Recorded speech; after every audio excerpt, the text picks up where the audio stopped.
Welcome to Samba Samba. Enjoy the video. You start now, pick a clay type in separate colors, white for mane, black for markings, tiny pink for nose. Roll a 3. 5 4 cm white sphere for the body and a slightly smaller 2. 2 2. 5 cm for the head. This size ratio gives your panda balanced proportions. Once done, flatten a small area on the body where the head will sit so it adheres. Make sure to keep a moist cloth nearby to prevent cracking and set tools within arm's reach. Now assemble the middle.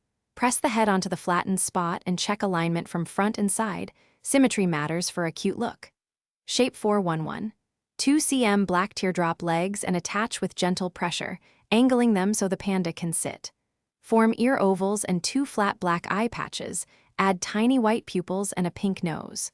Once attached, blend seams with a damp fingertip or tool to avoid visible joins. Smoothing improves both strength and appearance before drying or baking. Finish by refining details and curing.